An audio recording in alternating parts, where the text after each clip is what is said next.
Hello everyone, this is Josef Holm and this is this week's Crowdfunding Masterclass.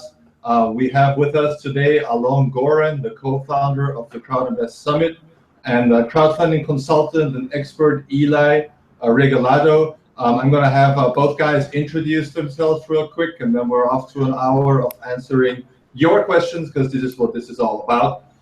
Please post your questions in the chat window to the right side of your screen here. We will go through them one by one. We also have a number of questions that people have posted on our website, and let's get straight to it. Hey Eli, welcome. Hey, thank you. Thank you for having me. Introduce yourself. Tell people what you do, who you are. Yeah, sure, you bet. My name is Eli Regalado. I have an organization called Mad Hatter Agency. If you try to go to my website, it's currently down. I was subject to a brute force attack, so I got bank accounts hacked. Really? Yeah, they went in there and just cleaned my ass out. So. Oh wow, that's brutal. Really? So we should be up alive here in the next 72 hours, knock on wood. But we basically help people crowdfund. We also do real estate launches. So we've launched resorts down in Belize and all through Central and South America. And typically the people that we work with are looking to raise $100,000 or more on crowdfunding. So I'll explain a little bit about how we work with people and kind of like our process as we start answering questions. But that's a little bit quick clip about me.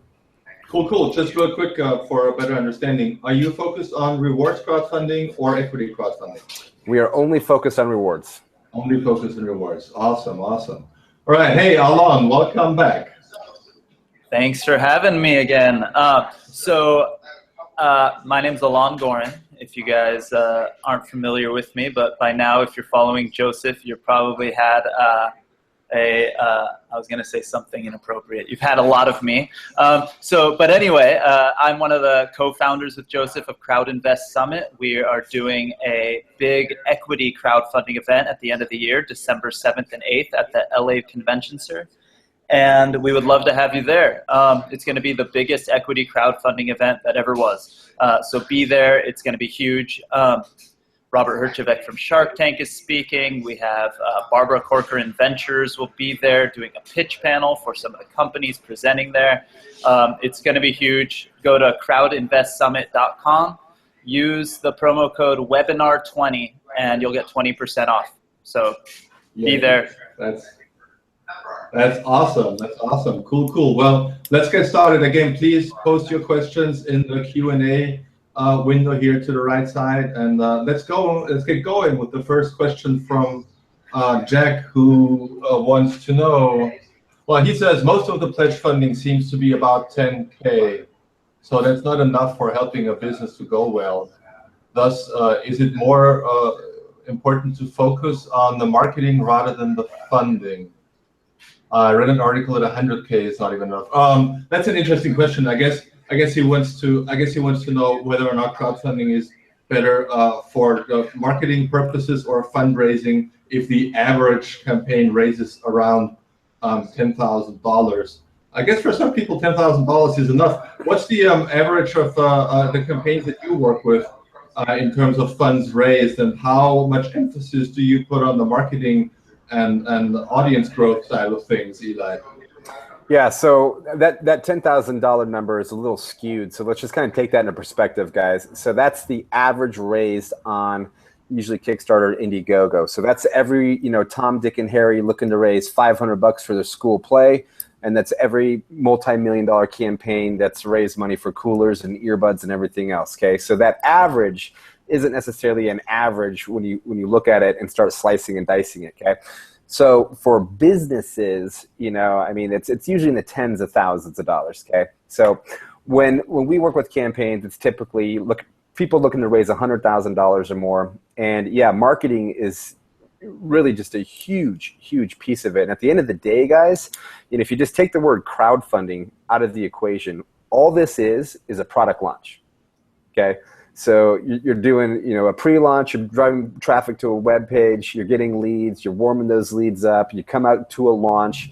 The difference with crowdfunding is the transparent nature that it has on the page. So rather than saying, I'm, Joe Blow, the sales guy, and say, hey, everybody wants the new coffee cup, right?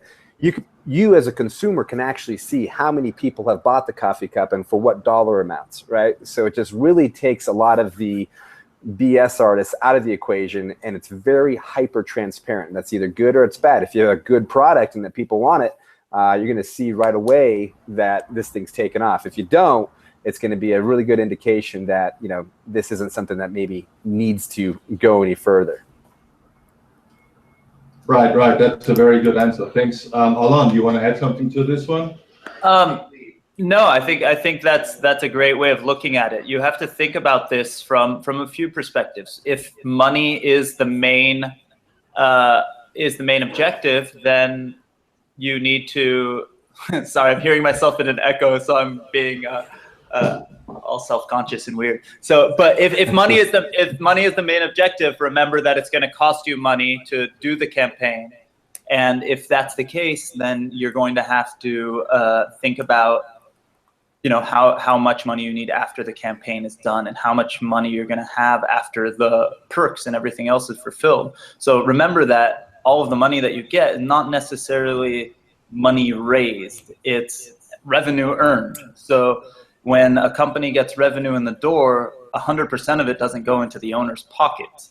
You know, if they're lucky, 90% gets spent on it and 10% goes into the owner's pockets. So you have to really, really be concerned with that part of it. That said, the reason why Kickstarter, Indiegogo, and all of this industry exists is because it's a rock star, really great way of coming out and launching a product, like Eli is saying, and doing that e-commerce, right? There's not much difference from a Kickstarter campaign to somebody launching a book on Amazon, right? 6 months before the book comes out, you could pre-buy it. So you're doing the same exact thing, you're just doing it in a much more exciting and transparent way, which means guys like Eli and guys like Joseph and different people in this industry can help you do that in a way that creates a really, really great marketing opportunity. And then people can look at it, and people like me, I definitely think that the marketing opportunity is much bigger than the money that you raise. If you can break even on the campaign in terms of the fulfillment, you just got millions and millions of eyeballs to see your product. That's worth every single amount of effort on the marketing front. So I think of it as more marketing, but really it depends on your objectives, and there's ways of doing it both ways. And there's ways where it works and helps, very helpful both ways. So you just gotta know where you're going and plan accordingly. Yeah, and I really couldn't agree more, especially in rewards crowdfunding. This is a marketing play, and the brand equity that you're building around it is worth so much more sometimes than just the money you're raising. Let's move on to the next question. Eli, this one is for you. What's the proper way to run a pre-campaign, and what are the most important steps they should take before launching? Okay, sure. So the method I'm going to show you is, you know, for campaigns looking to raise $100,000 or more, and you've got a little bit of cash to invest, right? So this is typically not a bootstrapper's guide. You know, so if you got $500 to spend, this is not going to apply to you. But if you got a few grand to spend, guys, this is a really, really, really good way of doing it. And it's going to eliminate a lot of the guesswork before you go live. So first and foremost, what I do is I say, okay, who's my target audience, and, you know, what do they like, where do they shop, what kind of stuff do they buy, what type of brands do they respond to, how old are they, blah, blah, blah, blah. Once I get all that, I create a landing page and a lead form for each. Okay, so I'll sit there and I'll do a landing page for this group, a landing page for this group, a landing page for this group, and then I'll do lead forms for this group, this group, this group. So it's pretty much the same page. You're going to tweak it 10 or 20% based on who it is you're going after. So let me give you an example. So let's just say that we know Joseph is into iPhones and he's into, you know, technology, and he's a technology early adopter and blah, blah, blah.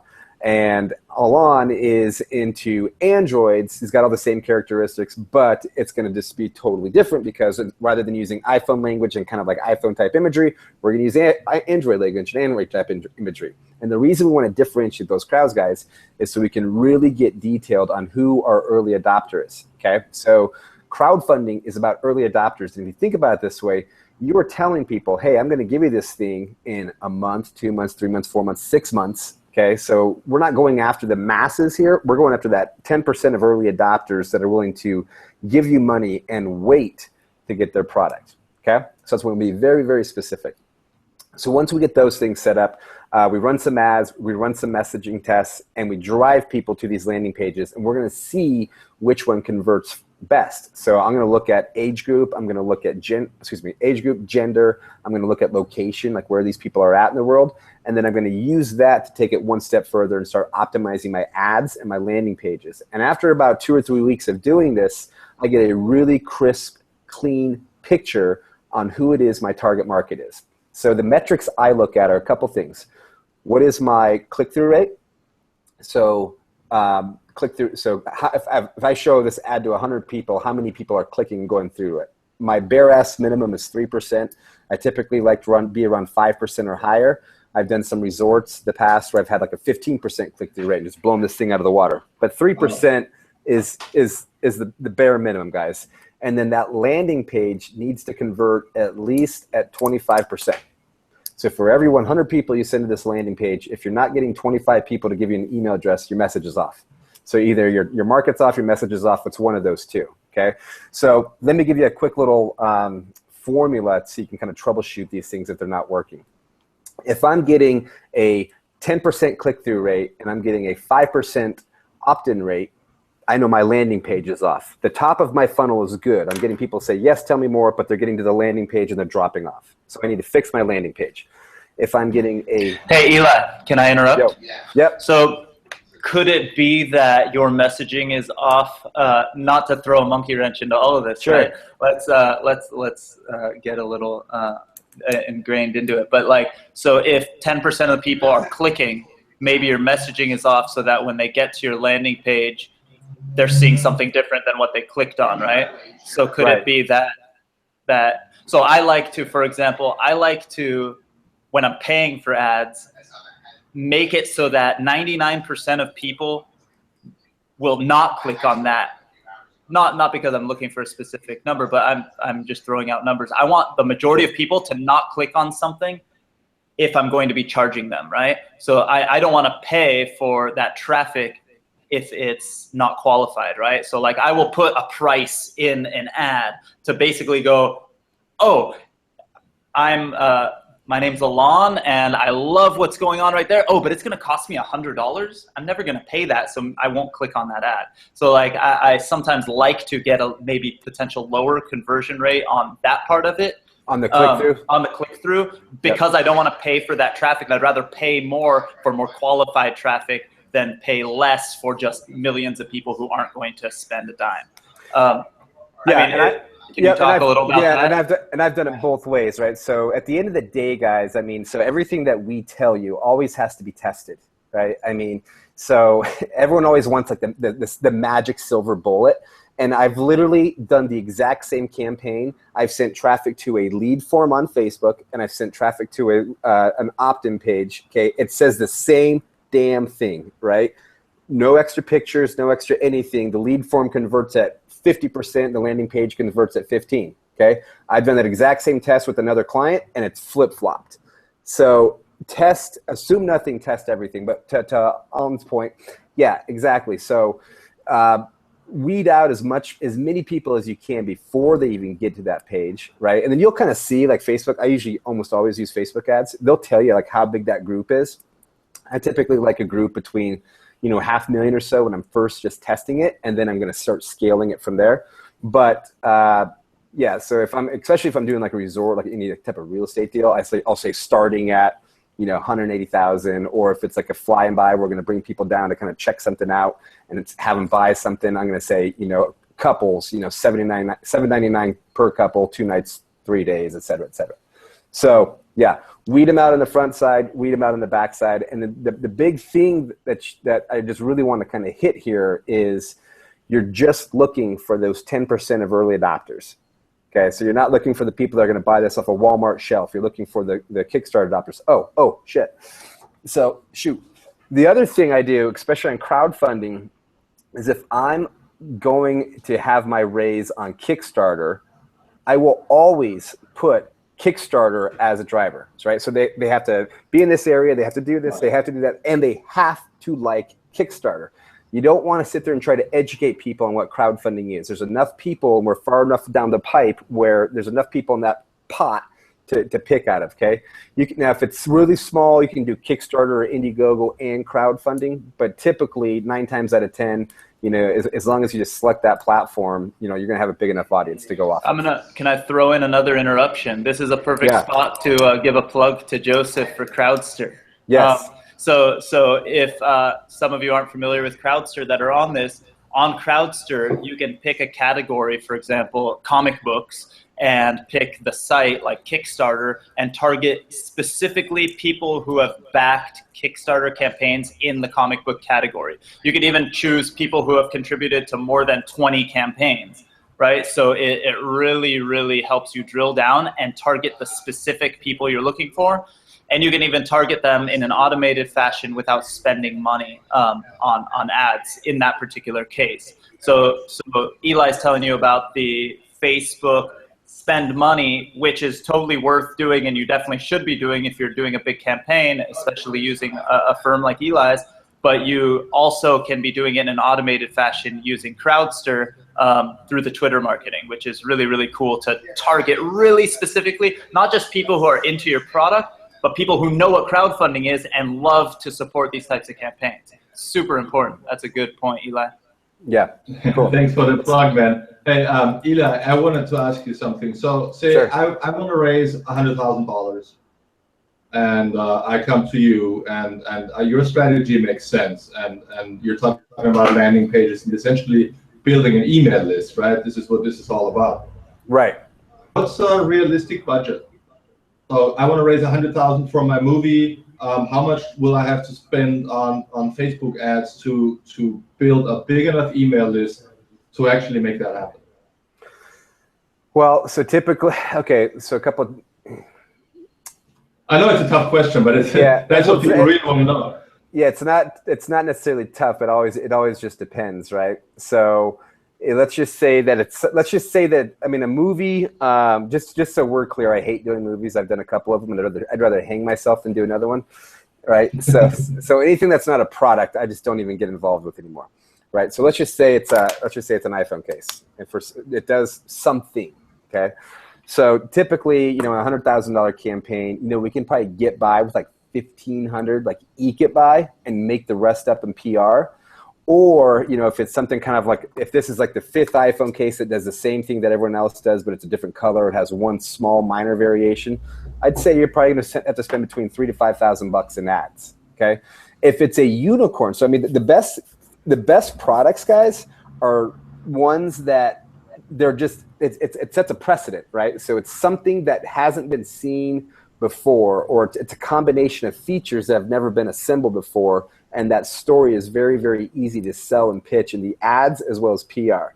If it's something that's very hard to differentiate, you're going to spend a lot of money on ads, and you're going to spend a lot of time pitching a lot of media outlets trying to tell them why you're different, or at least better than everything else that's out there. Right. So I guess the challenge is really twofold in that you have to spend money to build the list. Yep. So it's about CPA and click-through rates, and then how many people are actually subscribing and confirming their subscription. And then when you launch your campaign, you're mailing to that list. Then again, it's about your open rate, click-through rate, conversion rate. And so how many emails? Just I know it's really hard to say, but a ballpark on average, how many emails do I need to have in my list to be able to raise $100,000? Well, it depends on the price point of the product, right? So if you're selling, $10 bamboo iPhone cases, you're gonna need a shitload of emails, right? But if you've got something that's gonna be, 500 to 1,000 deep, you could probably get by. I mean, it's hard. So let me give you 2 examples, right? So typically, if it's $100,000 you're trying to raise, the minimum number of emails I want is 1,000. I typically want 3,000. Okay. If it's a higher price product, you can get away. You can come off that number because you don't need 1,000 sales. You need a few hundred, and you're good, right? So, or if it's vastly distinguishably different and does not exist anywhere else in the market. You can get by with less too. So let me give you an example. We launched a phone charger. Okay, there's, I don't even know how many campaigns on the market there are.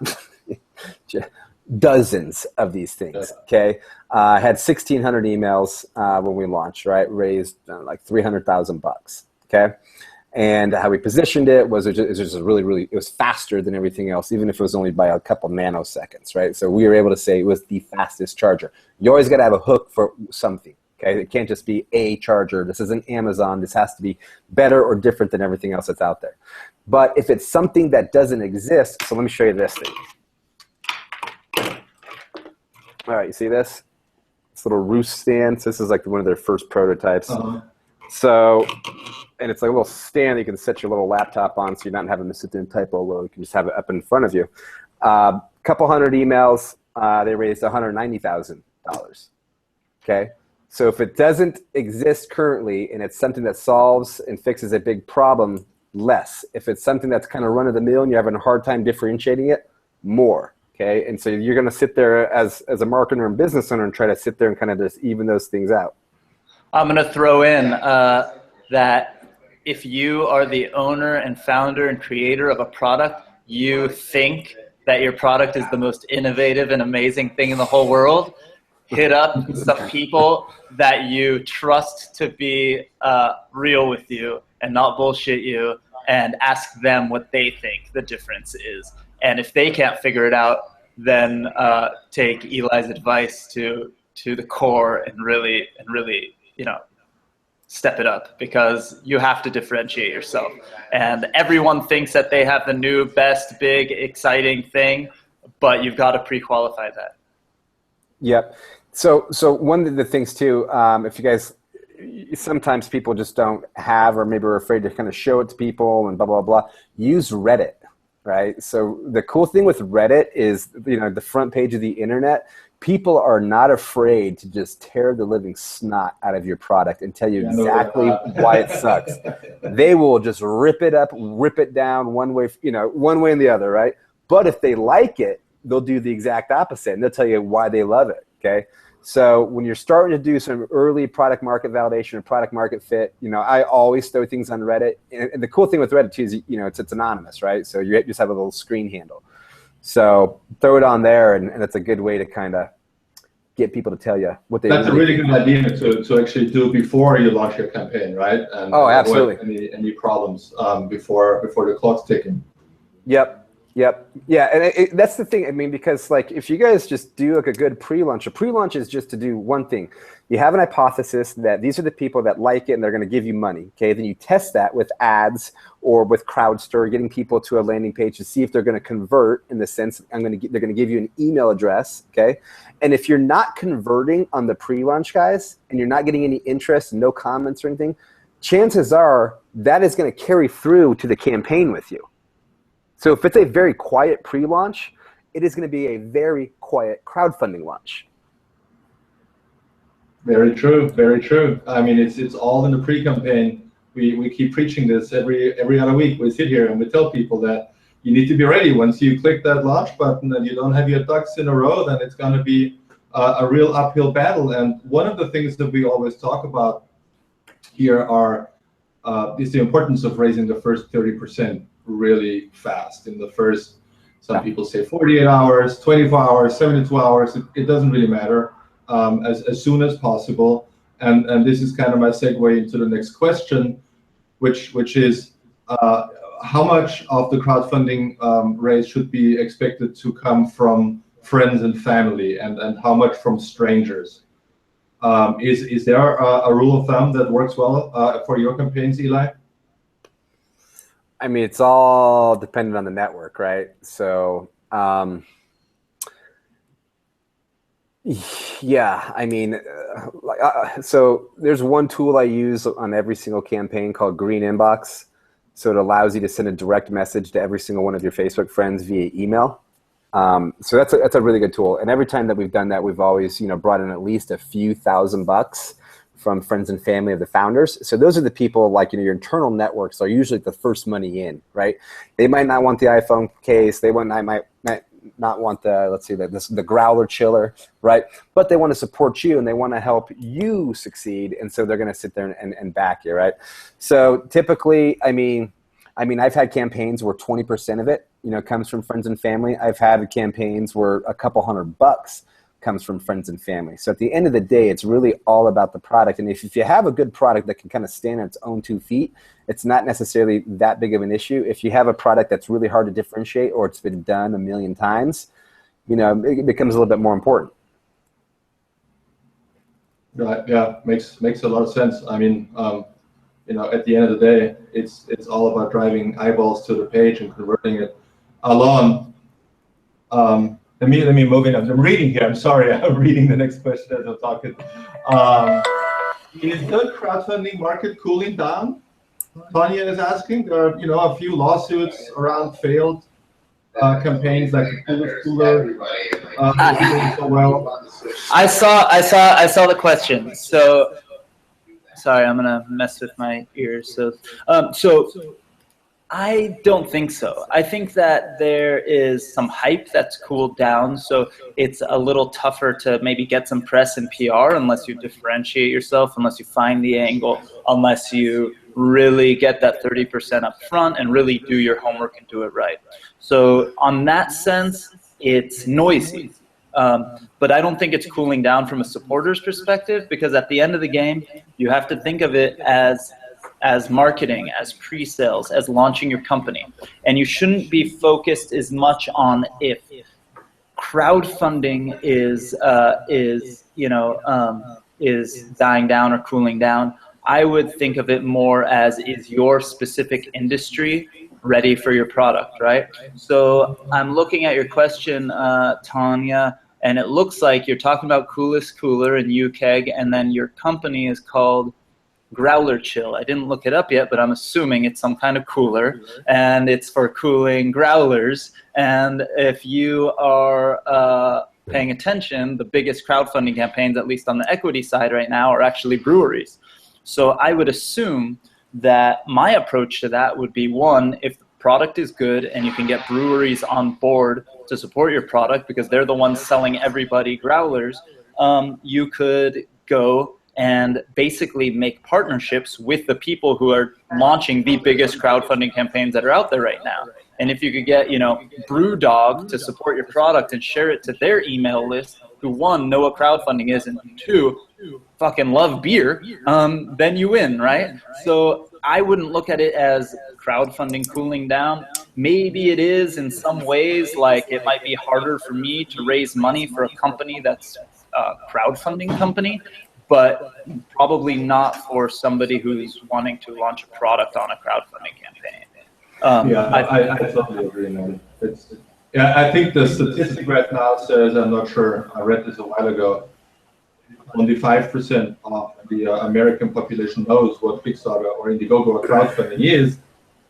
So 95 or 90%, like, a lot of people still have no idea what it is. So there is a lot of room to grow. One thing that's for certain, though, and I'm seeing this every day, and I'm sure you guys agree, it's no longer newsworthy to launch a crowdfunding campaign. So you can no longer reach out to the press and go like, oh, look at my Kickstarter, and expect everyone to stop what they're doing and look at your Kickstarter campaign. It just doesn't work like that anymore. So in that respect, I think that marketing strategies are becoming a lot more advanced and elaborate. It's much more important to focus on that pre-campaign phase to really be successful, right, guys?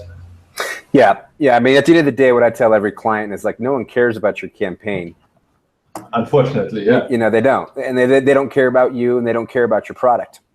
Just how it is, and then if you die tomorrow, that life's going to go on, right? So, but what they do care about is they care about the benefits that your product can provide to their readers, the problems that your product can solve for their readers or viewers, right? So everything that you do when you're pitching PR, when you're trying to get these guys on board, no one cares about your damn product, no one cares about your damn raise or the fact that you're raising money. They only care about what's in it for them or their readers, period. So I once was working with a PR firm, and this was at the very beginning of doing PR for for me in my career. And what I learned. Well, no. So this PR firm taught me that you don't just write a press release and put it out there. You pretty much write a whole article and then send that pitch to the specific place you're sending it to, so that they then can look at that and basically cut and paste it, change a few words, and they have an article written. You basically want to do all their homework for them and tell them why it's exciting to them, why they get something out of it, all that stuff. Another good thing I'll throw out there is if you're, for example, creating some kind of thing for growlers and beer and chilling it, there's these two dudes that do this bi-weekly thing, and I think it's called Crowdfunding Masterclass. They love drinking beer. And if you send them one of them, they might actually have some beers on their class. So, I mean, if you contact us separately, I might know who those dudes are and might be able to connect you with them. Can't talk about it publicly, but they are out there. Hey, so real quick on that too, guys. So is the market, cooling? I don't think the market's cooling. I think news agencies are getting smarter, and trying to kind of, siphon out some of the scams. Like my friend Jen Jolly over at New York Times, she likes writing about Kickstarter campaigns, but she will not write about anything unless she has it in her hand. So if you don't have a sample to send, they're not going to write about it. And a lot of the mainstream tier 1 media is really starting to mirror that editorial process.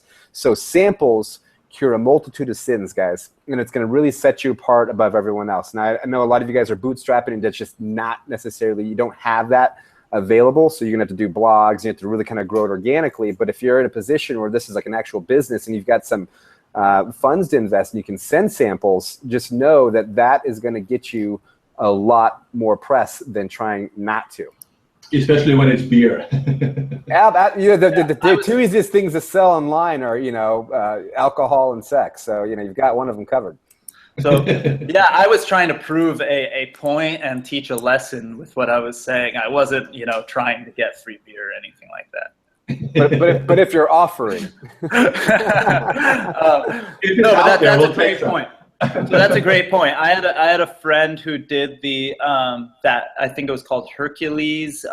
What's it called? Rolocam campaign. It was like this little tiny thing that. So this guy worked out of my office, and he was bootstrapping. He did it himself, and at the very beginning he didn't want to give anybody product because it was money out of his own pocket. And once he started realizing the power of that, I did a demo day thing where he presented in front of a bunch of people, and he gave our friend Kevin, who does a thing in LA called Digital LA, he gave him one of the Rolocams, right? And Kevin stuck it in his pocket, thought it was super cool. And literally the next day, Kevin was sitting on a panel in front of like hundreds of people at some event, and he's placed the Rolocam on the table and took like a panned, super cool shot of the crowd, posted it like live on Facebook and on Twitter, and got a bunch of people interested in what he was doing. And it was all because they gave something for free to somebody. And you've got to think about that when you're doing a campaign. You're just like Eli was saying, you have to give people a reason, sort of a selfish reason to promote you. This is it. You give them something, and if it's a good product, which you believe in, obviously, you should believe that everyone else will think that way, and you give it to Eli, and he loves it, and he'll write about it, right? Or to the dude from the Wall Street Journal that loves what you're doing, or maybe not Wall Street Journal, but like, The Verge or something like that, right? Some good media outlet that's targeting the right people. So let me hit on that Wall Street Journal piece real quick. So Jack says, what's the most important factor of gadget crowdfunding? One of the biggest gadgets or whatever is to really just test and quantify and qualify that message, okay? So you can have the coolest product on the planet, and if that messaging is off and your audience is off, you're not going to raise any money. So let me give you an example. I had a client invented this thing called a fret pen. So it's basically a one-string wireless guitar that plays wirelessly through your iPhone. So you can sit there and just play these guitar riffs on this tiny little thing. It's like this big, right? And so client made the mistake of showing it to people, and everyone's like, oh my God, that's cool. right? And then it was like literally unanimously, like there's never one person that said, I hate it, okay? It was like, that's amazing, right? We sent it to one blogger under a fake email address, and I said, hey, I'm quitting this company. Don't share this, you know. So next morning I woke up, there's 70,000 views on this video. So the thing started blowing up, but the founder didn't want to test the audience. So he said, hey, listen, it's for pro guitarists, okay? So people that play the guitar a lot, and if they're on their tour bus or on a plane, they can't play the real thing, but they still want to practice a riff or whatever, right? And I said, okay, well, maybe we should more focus on like the game angle, or the people that are trying to like learn guitar as kind of like an entry point or a stepping stone. Nope, we're going after this audience. I was like, okay, cool. You're the boss, buddy. You're paying the bills. So we started reaching out for PR. I got this thing in The Verge, blah, blah, blah. So I pitched the Wall Street Journal just to kind of see what would happen. One of their lead tech experts out of Hong Kong said, yes, I love it. Send me one. Did a video review of this that aired on the homepage of the Wall Street Journal. Okay? So literally like the first couple days, I think it was the first day and a half, we sent 100,000 page views to this campaign. Okay? All in all, the campaign raised $6,000.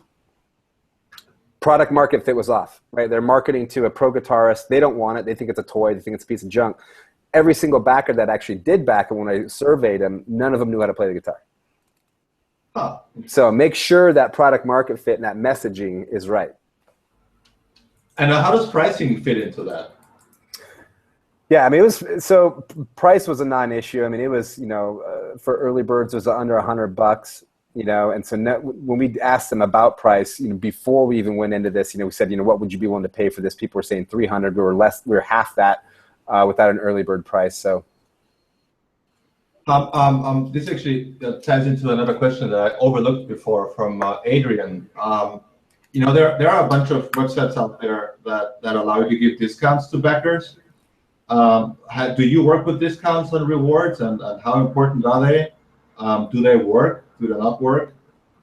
So discounts, so are you saying like a coupon? So people are buying a coupon for a later purchase, or? Yeah, like a Kit Boost Me kind of thing, where, you know, when you sign up and you get the product for 20% off or 10% off. Yeah, I've never really done, you know, a percentage off on that type of stuff, but, you know, like kickbooster.me, you know, I've used those guys for like affiliates, you know, getting people to actually, you know, pump your campaign for you. Having affiliates kind of sign up to promote the campaign. Does that work well? Having affiliates promote your campaign? Yeah, it does work really well as long as you have the right affiliates and the ones that actually know what the hell Kickstarter is, right? So right. If you got like, you know, an influential blogger, you know, again, it's all what's in it for them, right? So if you can't give them a sample, but you can say, hey, I can't give you a sample, but this is really, really cool, and I'll give you 10% of every single sale that comes in because of your story. That's a way better pitch than, oh, please write about me. Right. I think I messed up. Adrian just clarified. He means discount compared to the final retail price. Oh, yeah, huge. I mean, absolutely, right? Because, I mean, at the end of the day, you know, I have to wait for my stuff. And guys, I mean, just so we're clear, I mean, I back very few campaigns. Very few. Because I'm an impulse buyer. Like, I want it right freaking now. And so everything that I buy, and I live way up in Idaho right now on this lake, but anytime I buy something, it's Amazon Prime, and I pay extra for that so I can get it in 2 days, okay? So this thing has to be absolutely freaking amazing for me to back, and I have to get it at a discount. Yeah, right, that makes a lot more sense. That's actually what drives me too when I back campaigns. Alon, how many campaigns do you back a week? A week? Not as many as I used to. I used to be much more aggressive about it. One was that I love to have like a pile of fun stuff on my desk, but I suffer for the same thing that Eli is telling about, which is I need instant gratification on a lot of this stuff. I want it today, and the more, so, you know, talk about, you know, the coolest cooler and stuff like that. You know, everybody delaying their products has given me a bit of a bad taste in my mouth. So, which is why I love to see an actual product in the video, not just renderings or not just some kind of prototype, but I want the real product there where I know it's going to happen, right? Like I got a guy that works out of my office. It's literally doing a card game that's super fun and easy. Oh shoot, I don't have it on me. I had it the other day, but it's just a simple product, and he's already made tons of prototypes and shared them with a bunch of people. I've played the game with my son, and we have so much fun. And so I know that when I support his campaign that's coming up right now, I will get it before Christmas, and I'll be able to, give it to my son in his stocking or whatever. So that's exciting, and knowing that something's going to be there is really important. So yeah, I don't support a ton anymore, but I do very regularly. Actually, I recently got excited. So one of the questions that came through, and this is awesome, Joseph. We're just we're pulling all these in, so you're not having to read. But somebody, Jennifer, asked where to target active investors, equity investors, because you wanted to talk about equity. Really quickly, I wanted to throw out that I've been loving the idea behind Republic, that new site. There's not a ton of campaigns on there yet, but it's sort of a hybrid model where you can actually get the product like the like on a Kickstarter, Indiegogo, but you're also getting equity in the company. So if it's a physical product, it's really cool because, guys like Crowdfunder, I don't remember what they put, but they wrote a blog post talking about what would have happened if Oculus was an equity crowdfunding raise. Like if every person that pre-bought an Oculus had some kind of equity in the company. Basically saying that all of those original supporters would have made thousands and thousands of dollars if they would have supported this campaign. Didn't WeFunder break it down, and they came up with a number of like $10,000 per $100 pledged or something like that. It was a really good return. No, it was a huge return. I think Crowdfunder did it as well, if unless I'm confusing the same thing, but it's awesome. Yeah, either way it would have been awesome, right? So when I originally saw Republic and I went to their site, I got pretty excited of getting this remote control car, but also getting a piece of equity in them. So it's I think there's ways of getting people excited again in different ways and making it worth the wait, right? So that's but where I was going to go with Jennifer's question, where to target active equity investors, I think you have to look at it two ways. Or if you're raising money from accredited investors, you have to go to where they already hang out. So there's sites like AngelList, and there's sites like Crunchbase where you can get the details of specific equity investors. You can join angel groups and pitch in front of them and do the offline work that helps amplify with the online work. But you really have to, for the same way Eli and Joseph are telling you to target people in advance of, you have to know your audience. It's still, think of it as a customer. The best people at raising money in terms of equity have the same exact attributes as the same people who are good at raising money through Kickstarter, Indiegogo. You have to be a great salesperson. You have to know exactly who you're selling to and hang out where those people are, right? So if you are talking about the Republic, the new style, Reg CF, Reg A+, whatever, where you don't have to be accredited investors, I would then look at the same exact people that are targeting the Kickstarter campaigns, because you're looking for those early adopter types that are willing to bet on something even when they're not going to get it for months and months. Equity is even harder, right? People think they're going to be rich in a year, but most investments are 6 years, 10 years, right? So you've got to really sell to those people. You said that you guys are up on WeFunder, I'm seeing now, Jennifer. What's the name of your campaign so we can give it a plug? So I would basically look at the other WeFunder campaigns, see what they're doing that's working for them. But more importantly than the other WeFunder campaigns, I'd look for other campaigns in your specific category, right? So if you are a brewery, what did BrewDog do that's successful? What did the other campaigns that raise money for breweries do that were successful? Did they give away a table at their at their brewery, a dedicated Josef Holm table? If you give us $1,000, you always have a reservation here. Cut in line. I don't know. I'm making shit up, but really figure out what the people are doing that are right. And then my biggest advice for people raising money, whether or not it's online, is hijack crowds. Right? If there's already a crowd of a certain people, if there's a group on Facebook that's specific to we invest in breweries or just breweries in general, or I like to use an example. When I raised money for my company, there was a thing called LA Demo Day. I got on that stage in front of the hundreds of people that they invited to there, and I was able to pitch my company. And it just so happened that one of the people that were the judges at that event became our lead investor in our company. I didn't know them before that day, right? So I found out that something was happening. I worked my ass off, and I kissed the right butts, and I sent the right emails to the right people, and I showed up, and I bugged them until I got a spot on stage. For every category, there's a million examples of that. There's festivals, there's presentations, there's we are a tampon tribe. All right. So look at, there's other, actually one of the companies that came through Amplify, an accelerator that I was a part of in Venice, is a feminine hygiene product also. So, you can find different groups. Clearly, you're targeting females, and there's female investor groups.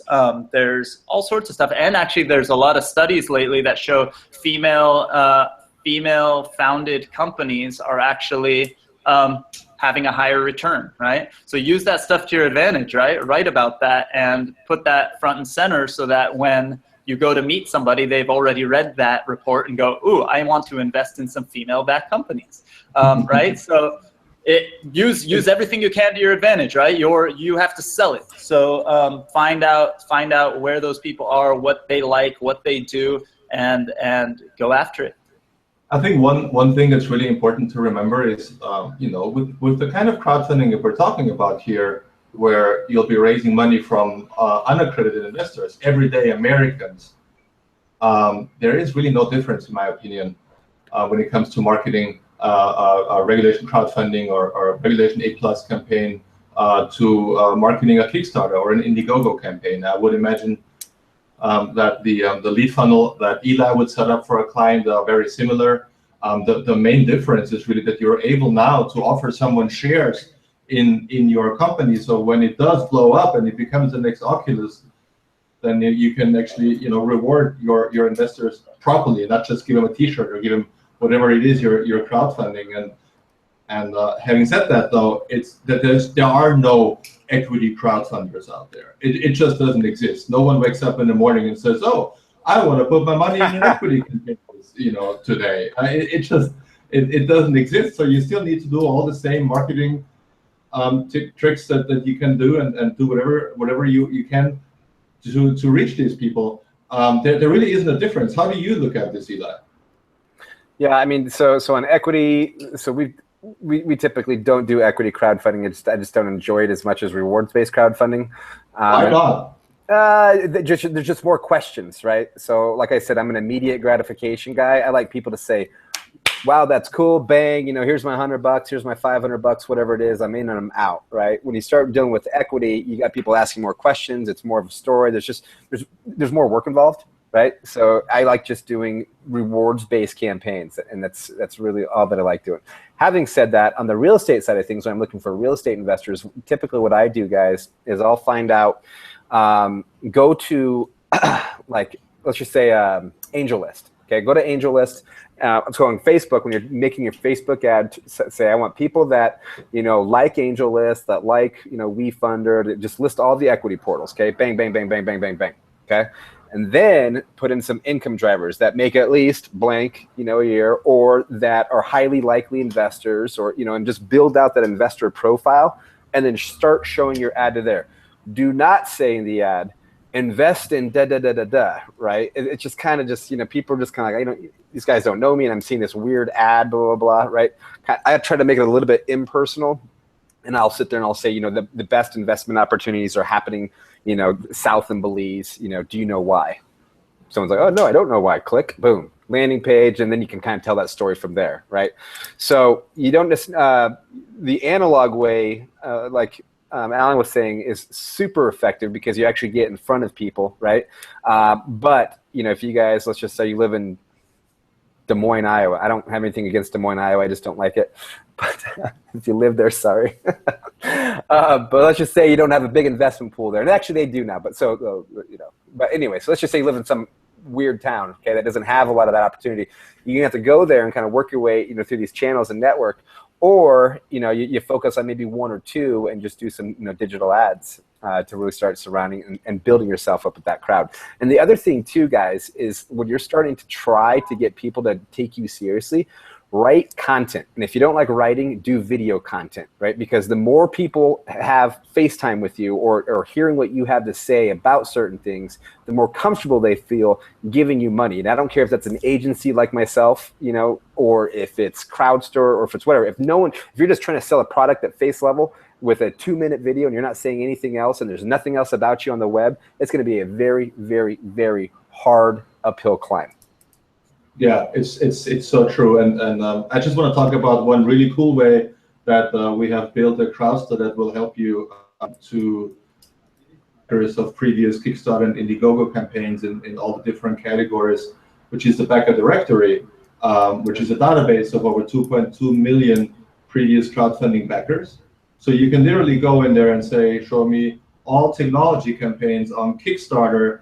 And only backers that have backed more than 20 campaigns or 50 campaigns, to really drill it down to the backers, the frequent backers and the super backers, as we call them. You can then go and export those lists and use the Twitter handles as a target audience on Twitter. You can use Facebook IDs as a target audience on Facebook.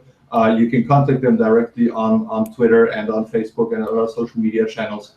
And that's a very, very effective and cheap way to reaching many backers and people who know crowdfunding, have backed not just 1 or 2 campaigns in the past, but many, many different campaigns.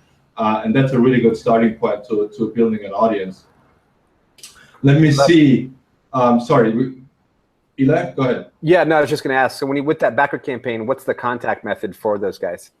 So you have social media contact information. You can tweet at them from within the app. You can contact them through Facebook. There are no emails. That's not CAN-SPAM compliant, but there are many different ways. You have their profile link. You can go on Kickstarter and message them through the Kickstarter messaging system. Cool. Many different ways. Because it's kind of like that. I will find you. Yeah, I mean, just like you need to. Absolutely.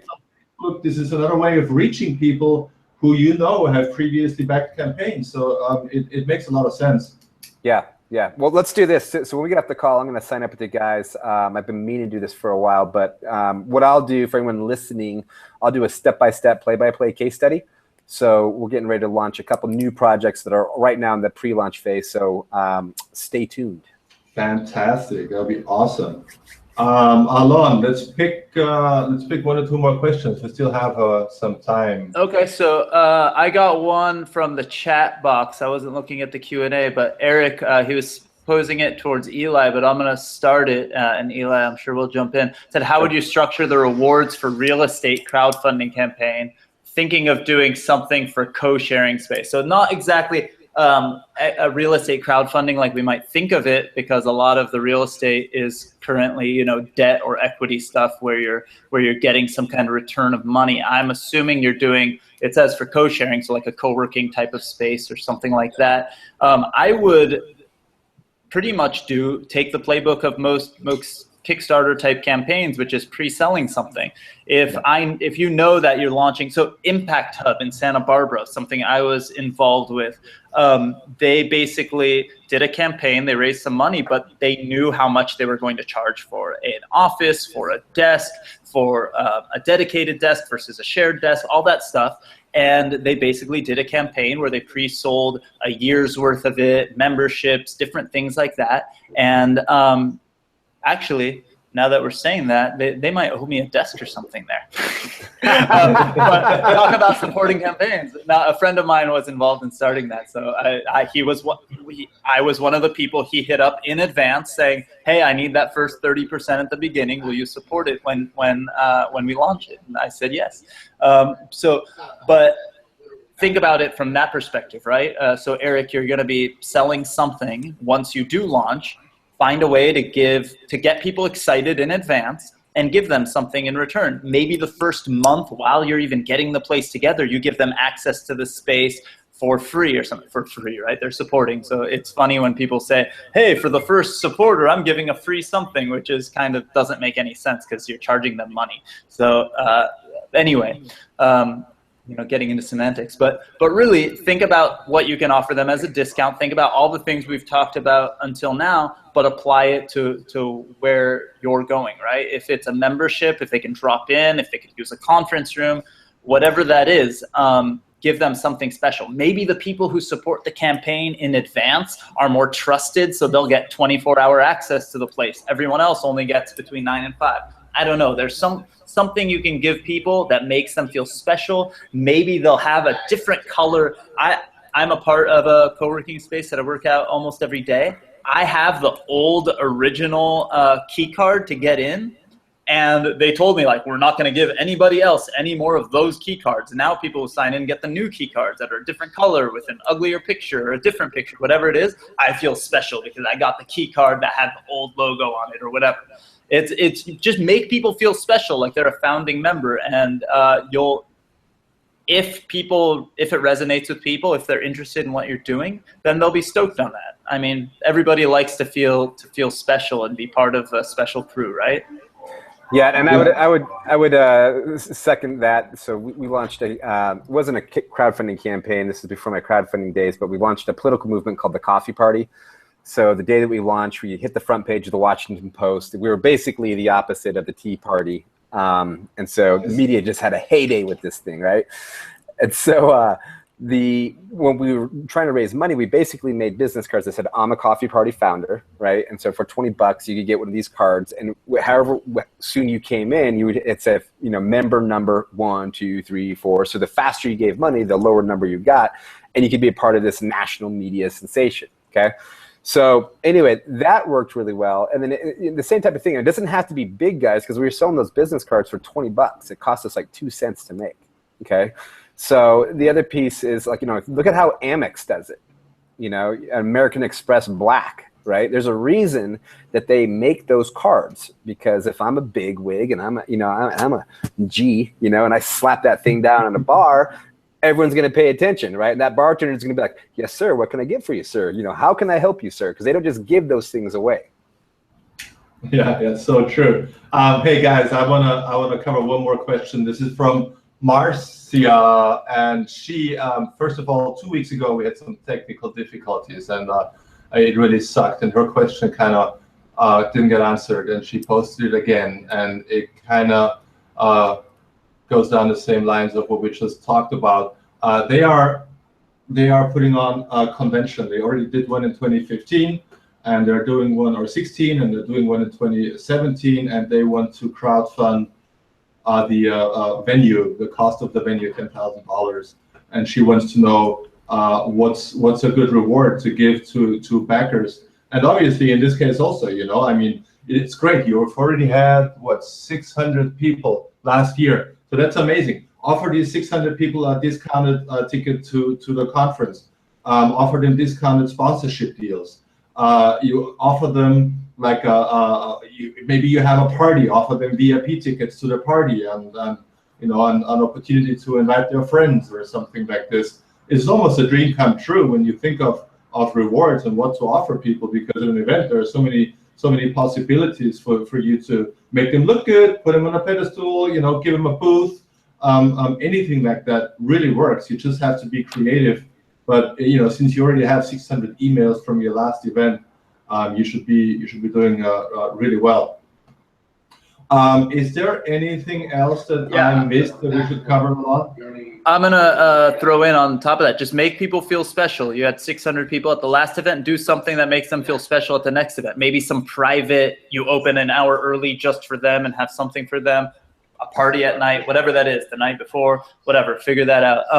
I'm gonna just throw in there. Somebody asked Eli what kind of agency to go with. This is the easiest way to weed people out in the crowdfunding world, because there's lots of fakers and jokers, and we've talked about this a million times. Ask one question. Just respond. If it's an inbound lead to you, or if you find them online, just send them one thing. Just say, can you send me 3 campaigns that you worked on, how much they raise, and can I call them as a reference? And what'll happen is 9 out of 10 times, Even if you ask for one campaign, 9 out of 10 times, you just won't get a response. 9.9 out of 10 times. Yeah. So that's the easiest way to do it. And, go look at the various people that Josef has had on this webinar. Every single one of those people are legit. So that's already a way to find a trusted source, go through them. So, guys like Eli, Dan Baird, guys that we've had on this thing, they're people we trust. And we wouldn't have them on board if they were full of crap. So that's the easiest way. There, many great agencies out there, and a lot of scammers too. So be careful. This already brings us to the end of this webinar. Wow, time flies. It's crazy. I hope we were able to answer most of your questions. We're going to be here again in 2 weeks. So if we couldn't answer your question today, please post it on the website. We will try our best to get to it next time.